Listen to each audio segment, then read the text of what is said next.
In this video, I want to talk briefly a little bit about Maya's projects and how it organizes files and folders on your machine.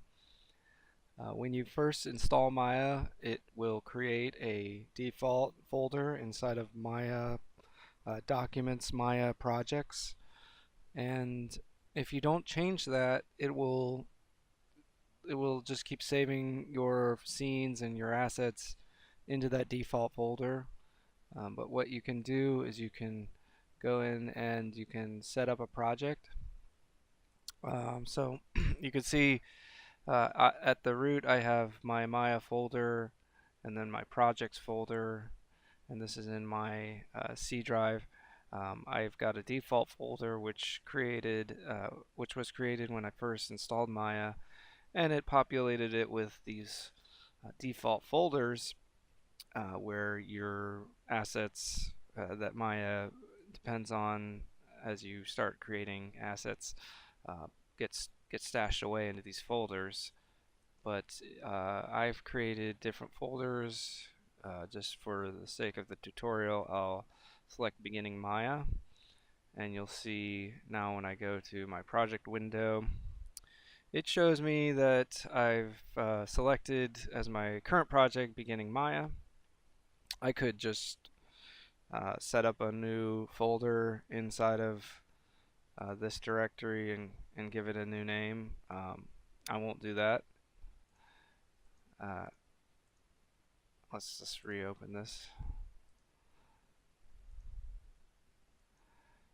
So what I will just show you briefly here that when I hit set project and I choose this directory, if these folders are not already inside of the beginning Maya folder, they will be created. The scene, when I save it, will go into the scenes folder, and as I generate UV texture images and renders and things of that nature, they get populated into these folders down here. And when you do a occlusion bake, it goes into the render data folder, things of that nature. Um, we're not going to go too deep into it. I just wanted you to see that. Now if I go to new scene, let's just create something, and I'll do file, save scene as, and you can see that we've already got some folders here, and it's inside of the scenes folder, so we just give it a name. And I'm getting that warning because I'm using educational license, but down here in my script editor you see that the scene was saved into the project directory that I chose. You might choose to work collaboratively using a network drive, which is totally fine. You can change your projects to some sort of network drive location. FIEA artists, for example, sometimes use that directory.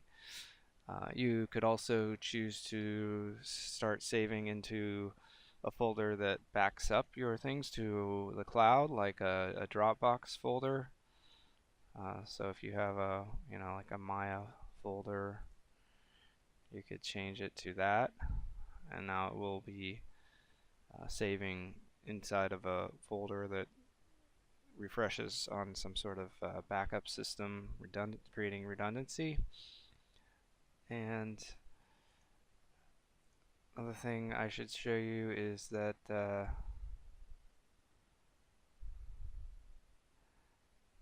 your recent projects can just be toggled right here, and your recent files show up down here. So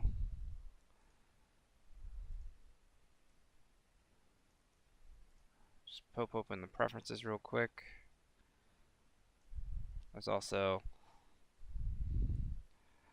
a variety of options here. You can choose where you always want to start. You can lock it to a specific location. You can enable auto-saving.